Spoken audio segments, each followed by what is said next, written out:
Financial crime regulator AUSTRAC is suing casino operator SkyCity over allegations of serious and systemic non-compliance with Australia's anti-money laundering laws. Joining me live is Jared Lynch for more, the business reporter at The Australian. Jared, what exactly has been happening here? Well, Tom, AUSTRAC has been absolutely on fire. They've become probably the most fearsome regulator in Australia, with launching civil action against Australia's three main casino groups, where really we've seen money laundering at its best. At SkyCity, we saw almost $4 billion laundered by criminals, which is what AUSTRAC is alleging, go through their casino. So it's really not good enough, and AUSTRAC is finally taking action here. What sort of money laundering, in broad terms, are we talking? I mean, I think of, I don't know, someone turning up there with a duffel bag full of cash and booking out the high rollers the room for 3 hours and then walking out and they say, job done, is it? What's happening and how obvious should it be to casinos?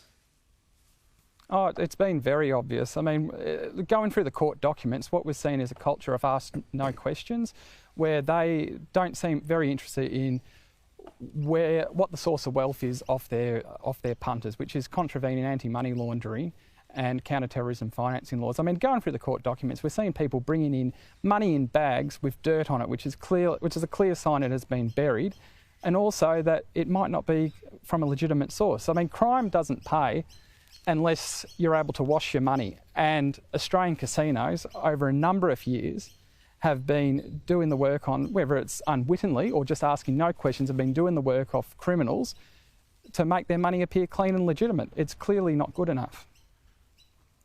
That's extraordinary. So literally dirty money being brought into the casinos. When it comes to a no questions approach, it can't simply be a humble croupier, I suppose. I mean, that has to be something that permeates through a casino group, because someone would raise the alarm or mention it, and they must be told at different levels, it's okay, don't worry about it. No, and what we've seen in the court documents is they've outlined more than 125 breaches, and those breaches attract a maximum penalty of up to $22 million. So we're looking at a fine totally, potentially, of beyond more than $2.5 billion. And that's just from SkyCity. That's not to mention the action that they've launched against Star, which we saw last week, and a few months ago, Crown. So what we're seeing at AUSTRAC is potentially they're going to get billions of dollars come their way in their coffers. And if you look at the budget, which needs to be repaired, it looks like it could make Jim Chalmers' job a hell of a lot easier. He won't be turning down that cash, I'm sure. So all these, I lose count of the number of times these reports happen and these charges and cases. Is the behaviour changing? Because apart from anything else, it's a pretty expensive way to do business. No.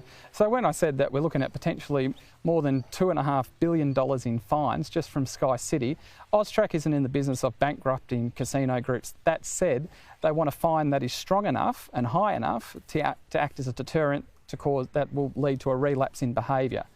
So they're not going to be a regulator where you see wrap someone over the knuckles with a piece of wet lettuce. We're going to see potentially meaty fines, and the reason why they're so high is to put the casino groups on notice that this behaviour, money laundering at its best, is no longer acceptable.